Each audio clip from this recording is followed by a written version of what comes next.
Good morning and welcome to 2021 LinkedIn. I'm so excited to be back. I thought I'd come on live straight up for 5 minutes this morning instead of running my video because I just wanted to have a chat and say hi and Happy New Year. I'm really excited to be kicking off the new year with a fabulous guest on the show. And I wanted to just reiterate, why I bring you these conversations.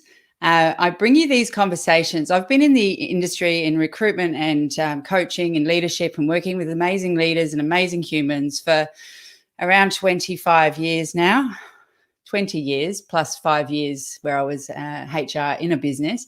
And I have just met some incredible people with some incredible knowledge. And what I have seen is that, great people tend to look to model other great people. So success models success, right? So the concept for me of bringing these conversations is to share real world experience with people who are in leadership, people who are aspiring to leadership, just kind of circumvent the process a little bit and allow you to hopefully gain some mentorship and learn from the experiences and the lessons of the people that I bring on. So I hope that you continue to get value. I am so grateful for everybody's amazing support with this. And I really look forward to coming on at 11:30 every Thursday. And I've got some exciting news to share. So I wanted to just share with you, I've had a little bit of, I'll say pressure and some amazing feedback from people who really want more. So people are looking for more experience. They're looking for more access to mentors, more support with this stuff. So which is fantastic. So over the Christmas period, I had a think and I thought, what can I do to really sort of dig deeper, level up myself and bring more that's going to give you some really practical advice, experience and so forth on a regular basis. So I have come up with a plan. I have come up with a new offer that I'm going to bring to you, and it involves some premium content. So the people that I bring onto this, I tend to bring on with a lot of pre-work. So we do some pre-conversations. I have some incredibly insightful chats, and there's some absolute gold in those conversations. So what I've decided to do is, with their permission, I will be recording all of those, and I will be bringing you the very best of those conversations, as well as the lives that I'm doing on a regular basis. And I will be packaging up five leaders content and with the extra content and some other bits and pieces, and I will be selling those as a package. So if you want more, when you're looking at the speakers, you will be able to get access to a lot more. So there'll be pre-conversations, there'll be potentially post-conversations with those who I can convince to have deeper discussions with me on things that come up, where we will really dig in and we will give you some real feedback and some steps and some things that you can do around some of the things that we're talking about. So it'll be very practical advice and feedback. So that's the first bit. The second bit is you can go for what will be a subscription, and the subscription will incorporate that. Also access to my exclusive leadership community on Facebook, where I'll be dipping in, I'll be coaching, I'll be doing, bringing in, different people for chats from time to time. I'll be sharing resources, etc. So that's an exclusive community for those who buy the subscription and anyone who's coaching, working with me. And on top of that, I'm going to add into that a monthly mastermind, and that will be with myself and or one or two leaders that I've been speaking to. So huge amount of value, I believe, and I think it's just going to allow people to have better access to real experience, real resources. We can read books, we can learn theory, But this stuff's gold. Really, how does it work? What's happened for you? That type of thing. And then being part of that community, leadership can be really lonely. So I think the community is a really powerful place where you can connect with other leaders who are like-minded. You can mentor other leaders. So, I'd love everybody who's involved to be adding value from a mentoring perspective and gain mentorship from that as well. So very excited to be bringing that to you. Hi, Carl. How are you? Happy New Year. Hi, David. David's in the USA. Lovely to have you here, David. Thanks for joining. So really excited. Today, I am bringing in Tim Sullivan. I'm just going to get Tim now, and then I'll tell you a little bit about him. So just bear with me one moment. Hi, Tim. How are you? Hi, Rebecca. Hi, everyone. Thanks for having me. Excellent. We can hear you. We can see you. We're all good to go. And we are definitely live on Facebook, which is great, and LinkedIn. So a little bit about Tim. Just bear with me while I look at that. So Tim co-founded CoEvolve in 2014 to help enterprise adopt next generation network technologies. And CoEvolve were one of the earliest adopters of SD-WAN, so software-defined wide area networks and multi-cloud networking globally. And I know that they made a very, very deliberate decision to stick with this really cutting-edge technology. And, there were risks involved, but they've brought some incredible technologies to market, which has been really exciting. CoEvolve pioneered a modular and managed service model, helping clients achieve a step change improvement in agility and end user experience.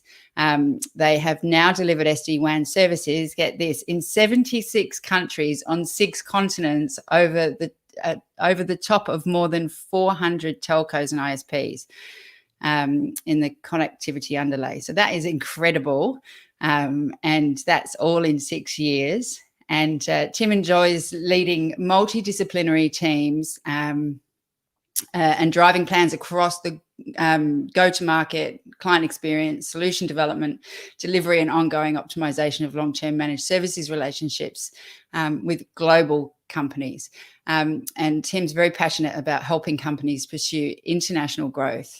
He's based in Sydney and has 25 years experience. So I reckon we're about the same age in global network services, and has had roles in Sydney, London, New York. It sounds like one of those, London, New York, Paris. No, we're missing Paris. Yeah, and worked in roles spanning across Europe. So USA, Asia, and ANZ.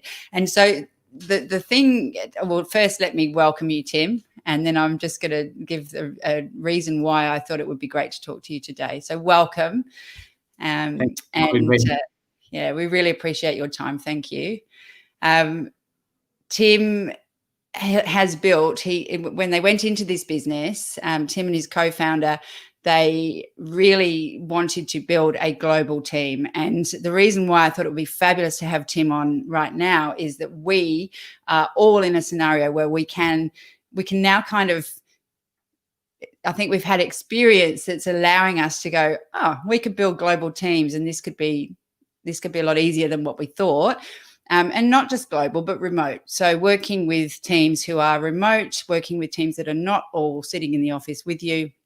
And he's built an incredible culture. So I thought it would be fabulous to have that conversation with everybody. So please get involved in the conversation, everyone. We would love you to comment, ask any questions. We're going to go for 30 minutes, and we will try to cover as many questions as we can during this conversation.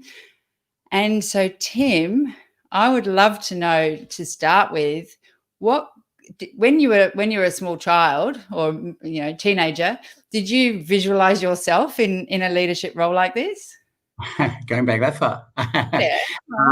Yeah. Good question. Look, I was always pretty quiet. So there was a lot of kids my age who were more, louder, more gregarious. So I was always a sort of fairly quiet, even introverted individual. But I think I always, enjoyed, collaborating. And, so if there was an opportunity in sport or school or whatever to step up, than I always did. So yeah, I do think, you know, I always wanted to contribute, you know, and wanted to lead in some way. I think as you get older, you sort of perhaps become an ambivert. So I still have a lot of introvert tendencies, but you know, in the leadership role, you've got to get out there in front of the team, in front of clients, in front of the industry sometimes even.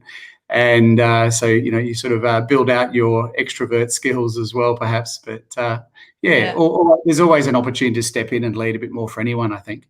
Yeah, I wonder. I mean, I don't know. I've met many leaders who I would not define as extroverts, and I think, you know, for me, it's a mindset. It's a way of communicating. It's almost an awareness, you know, and being able to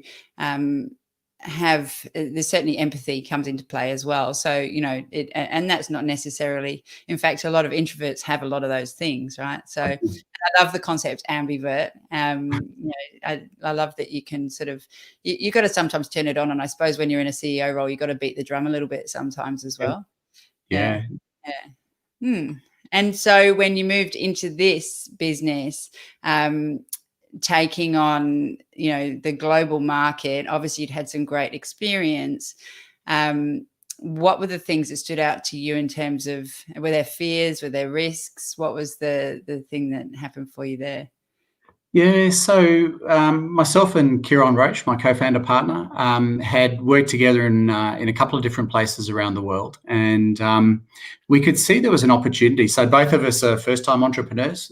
We hadn't started any businesses prior to CoEvolve. Yeah.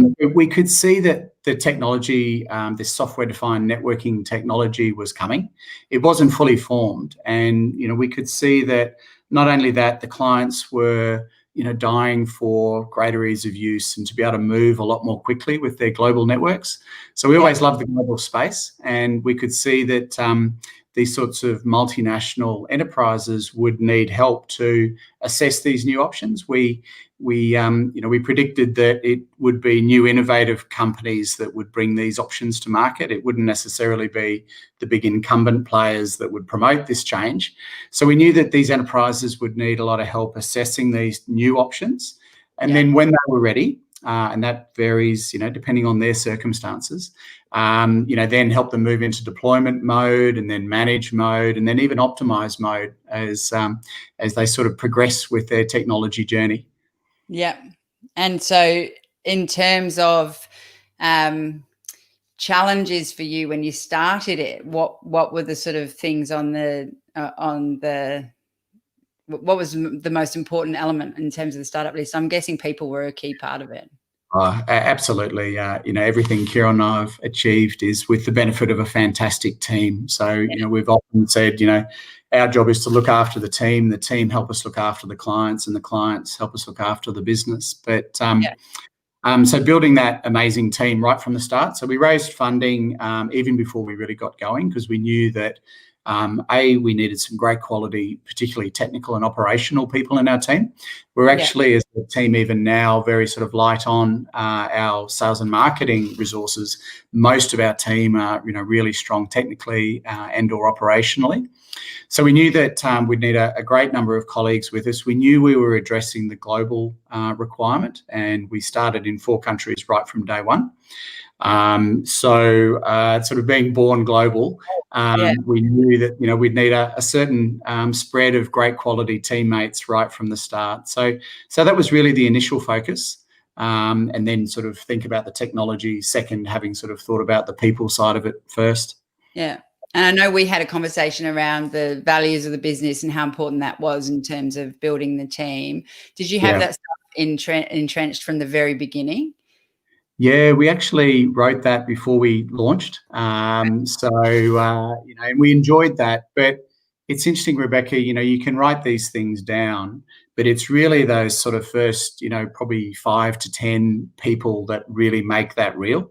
So Kieran and I can write that down, but unless all of us really lived it, not just he and I, but the new team members that we brought on board in 2014, unless that was sort of really exhibited day in, day out in, how they responded to a client scenario or with their teammates, writing it down and posting it somewhere, is of little value.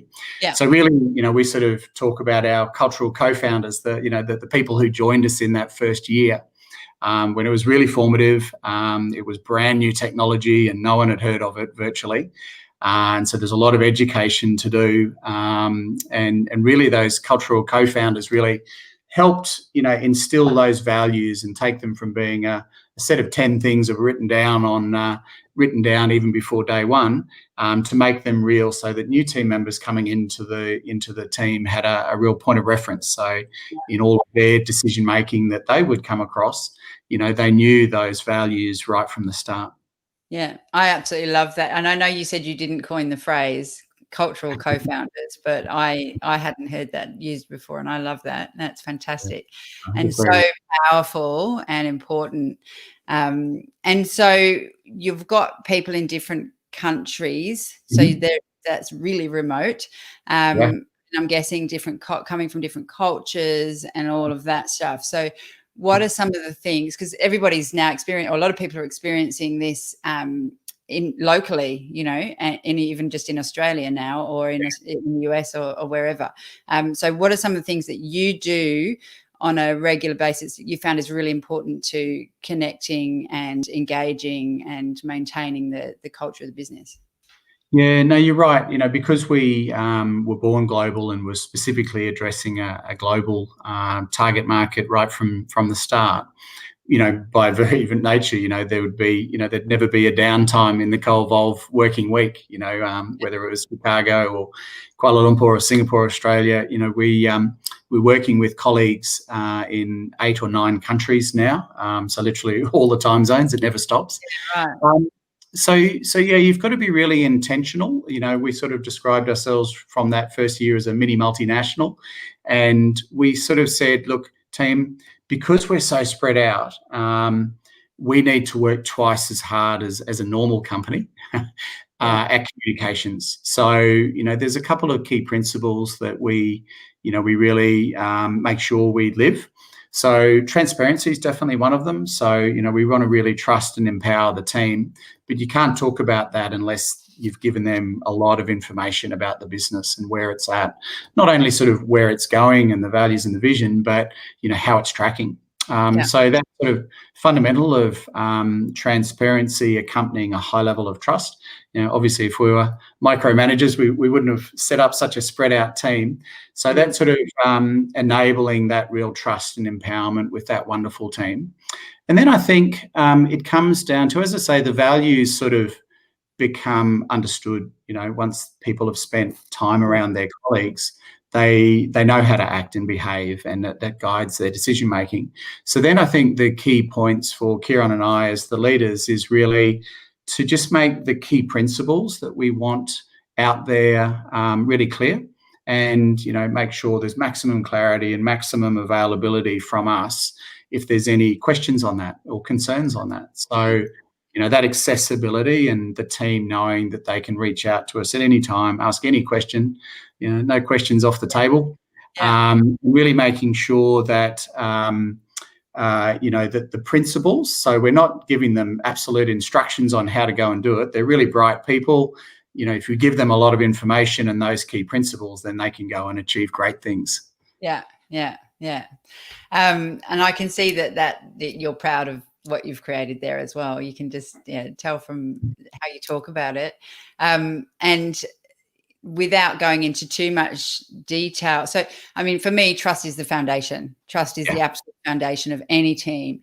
And you can talk about trust, but you can't just create it by saying, well, we're going to trust each other and so on. So what you're talking about in terms of that transparency is really important. Again, there's different levels of it. So some companies are nervous or not comfortable. They might say that they're transparent, but they're giving what information they want to give, sharing what they want to share. So how do you go about actually achieving that?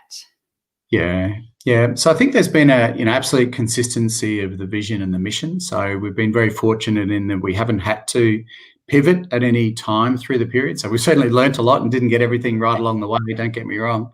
There's been an awful lot of learning every single week since 2014. But so there's been a level of consistency. So the plan and the ways we want to go about that together have remained really consistent. Some of the technology partners have changed, and some of the ways we execute, and we're continually refining our methodology together. But really, I think when you're collaborating with that global team, you've got to make it clear that the one golden rule is that if there's a problem, speak up straight away and share it straight away.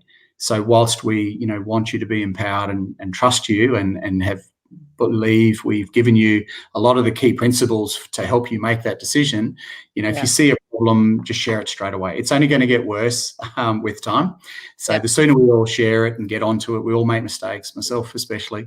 So the sooner we get onto it together, the better. So I think the constant communication and the constant accessibility, you need to really turn up when there's a problem, and whilst you sort of go, well, you're really empowered, the team also know that Kieran and I will be side by side with the team if there's a real problem, either sort of personally or professionally.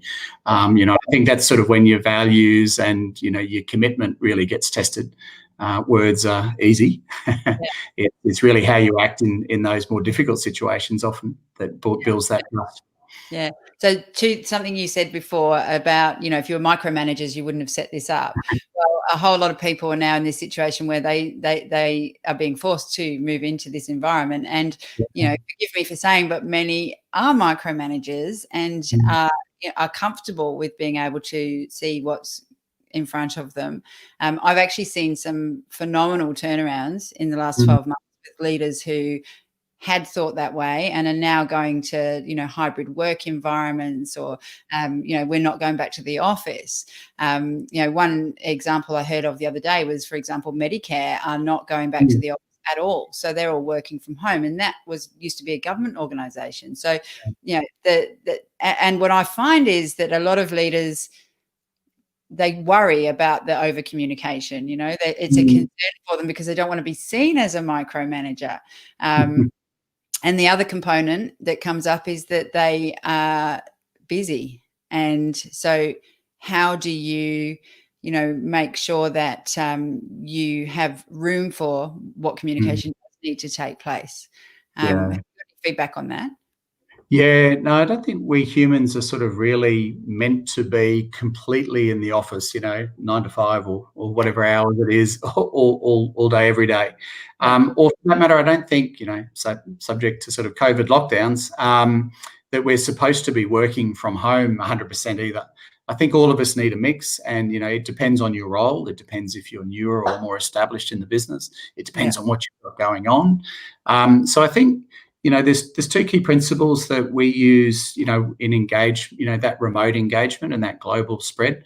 So one is the flexibility, and I think the other is the constant communications, but with a bit of variety. So the flexibility piece, it works both ways. So as I say, we've got a wonderful team, and they do amazing work for our clients. They're very, very client-centric. And we know that they'll go above and beyond for the clients, and on many occasions. And therefore, absolutely, if they've got to do school drop-offs and other things, then absolutely, flexibility works both ways. So I think, if that sort of mindset is sort of baked into how you're operating, then sort of, more traditional sort of micromanagement tendencies sort of no longer apply. So I think that sort of real respect in both directions for what flexibility the company needs and what flexibility the individual needs is really important. And I like that just as much as anyone, both as an individual and as a leader. And I think the variety piece is interesting. So Kieran and myself and the other members leading the team. So Dan is a great leader across APAC and the sales methodology globally, and then Sudhir out of the Americas and Europe and the technical excellence standards globally. We sort of want to get out in front of the team a lot. So I think there needs to be, with that, a level of consistency in how the team knows that's going to occur and how they engage with that. But at the same time, and this might be a bit counterintuitive, you've got to mix it up a bit. So you've got to have that level of, regular pattern and cadence of those sessions for all different types of functions. But then you've got to mix it up a little bit. So those different styles for those different functions, or even just in the little videos that I do with the team. Sometimes, earlier last year, I was doing them largely by myself, and then I sort of turned that into more of a team format. And then more recently, Kieran and I have been doing a co-founder chat where, sort of like yourself, you and I today, we're sort of side by side on the screen chatting. So I think, there's that level of consistency of comms, but then also just sort of being really intentional in how you, mix it up a bit and make it interesting for the team. Yeah, that's great advice. And I love the mutual respect, two-way respect for one another in that sense as well. Yeah. And, the thing that just I keep coming back to is a lot of companies say that they want to do these things, and different leaders are just not there yet or not comfortable with it. And I think it's going to be a huge, it's going to be almost the reckoning, I reckon, as we go through this and things change and leaders need to modernize. I'm not going to say pivot, modernize. Like, this is the new modern. This is yeah. And so I think that that's really important and really powerful. We've talked as well about the fact you've got multiple cultures, and then, I talk about unconscious bias a lot as well, in the sense that, we've got that we make assumptions and, for example, if someone in a particular country has a certain way of working, where difference being between, for example, here and then in Asia, for example, where people are, they've got to be seen to be doing the job. That's their perspective, is they've got to be seen to be respected. So how have you gone with that? What are some of the things that you found, challenges, lessons in hiring people from different cultures?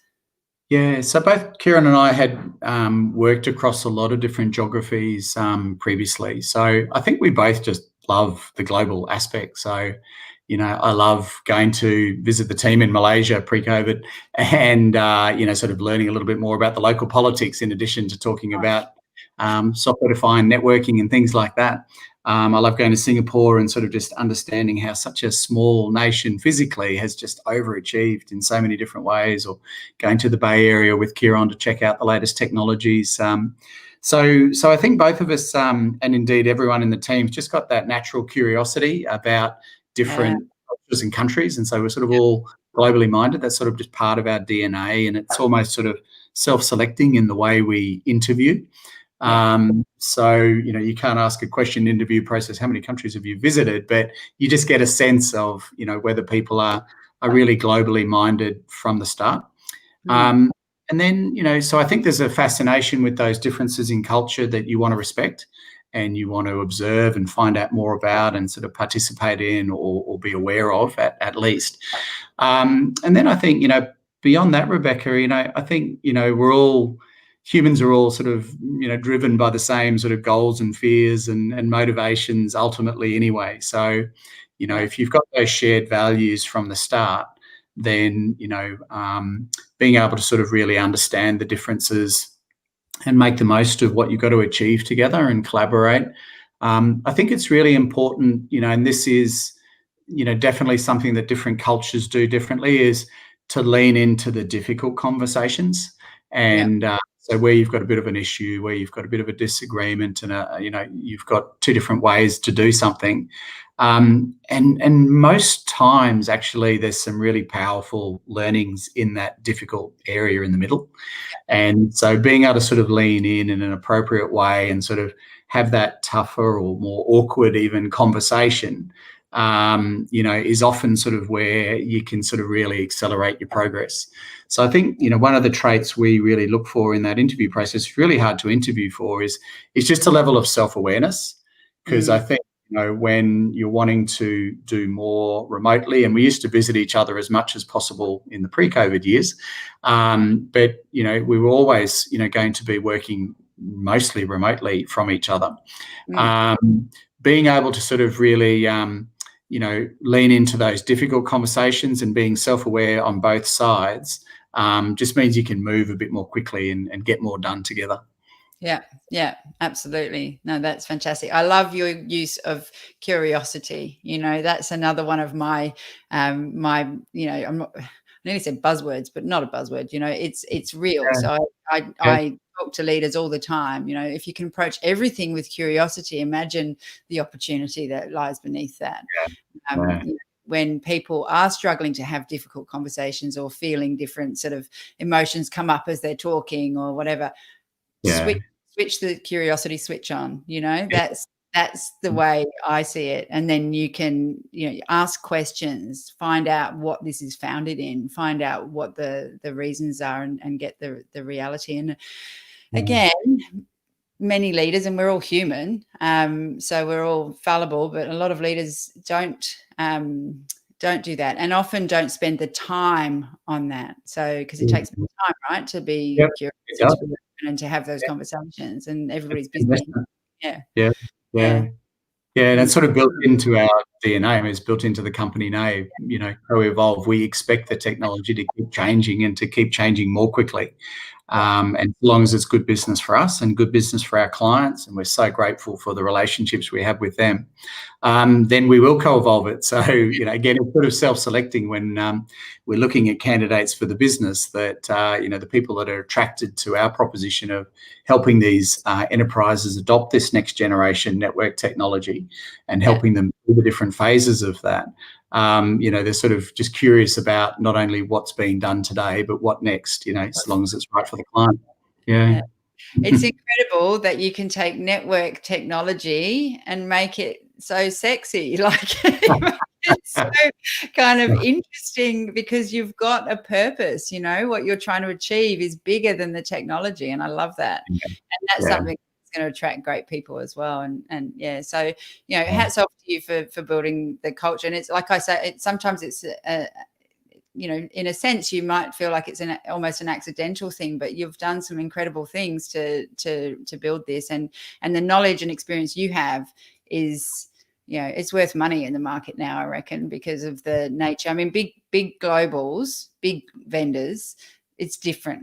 You're really talking to smaller teams and how they function, how they work, but they've got such a big infrastructure. That's right. Around it. Now, I have ignored the chat box for this whole conversation because I was so entrenched in the chat. Hi, Steve. How are you? Thank you for joining. Now, has anyone got any questions for Tim before we come to a close? Because we've got 3 minutes left. I'd love you to share what you've loved about this conversation, any insights that you've gained, or any questions you might have, because I know that there are, I think we've got 10 people on there at the moment, so you cannot hide. Hi, Paul. Thank you for joining. Anybody there with any questions? I have a question that I'll throw in just to finish us off, and that is, in terms of this environment, what is the number one most important thing that leaders should know when they're working with remote teams? You've only got one answer. I think making the purpose of the business, really relevant to that role and to that person, so that they can connect, that bigger picture with the day-to-day things that they're doing. So I think that connection for their purpose within the bigger picture is what I work really hard with the team on. Yeah. No, that's phenomenal. And it's real. Again, I think sometimes people think some of these words are, purpose and trust and connect, they're fluffy, but it's I just think it makes a business, and it makes a team, because people are the number one asset that you have. Yeah. And they all want to make a difference, and they all want to sort of show leadership within their role. So, that's the exciting bit. That's the bit we love, helping that really flourish and shine, and making sure they're doing a great job for our clients. Yeah, Fantastic. Thank you, Carl. Yes, I think we've had another great conversation. Thanks for joining. So Carl's just saying, good job as always, team. So yeah, Carl's Thanks, been Carl. a guest on a couple of times now. So thank you so much for your time. It's been an absolute pleasure. And I really think that you've shared some fantastic things. Thanks, Josco. So Josco is here as well. Good chat, very insightful. So yeah, which I really truly think it has been. So now I'm hoping to have another chat with you offline later, and I'd love to just drill down into the points that we've covered today. And I welcome you to the Facebook group and to the sort of enhanced program that you'll be joining us with as well. So thank you so much. I'm just going to stay on for 5 more minutes and just cover off. So I'm going to say farewell. Thank you. And I'll be back in touch with you very soon. Thanks, Rebecca. Enjoyed the chat. See you later. Bye. Take care. Thanks, everyone.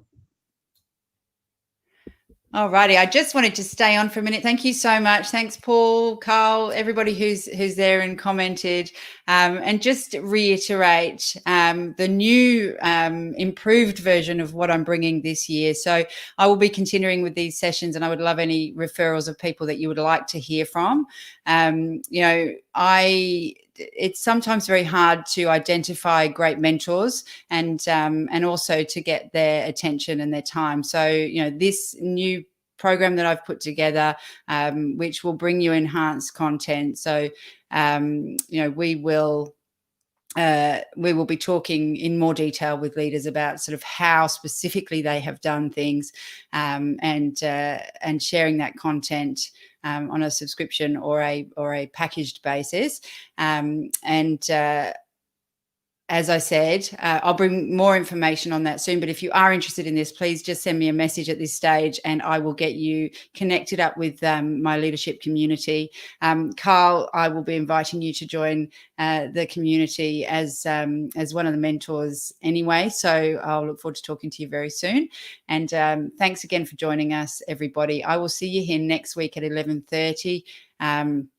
I've yet to get really organized with all of my speakers. So I'm talking to a whole lot of really interesting people, but I will announce the new speaker this afternoon or tomorrow for next week. And I look forward to seeing you all very soon.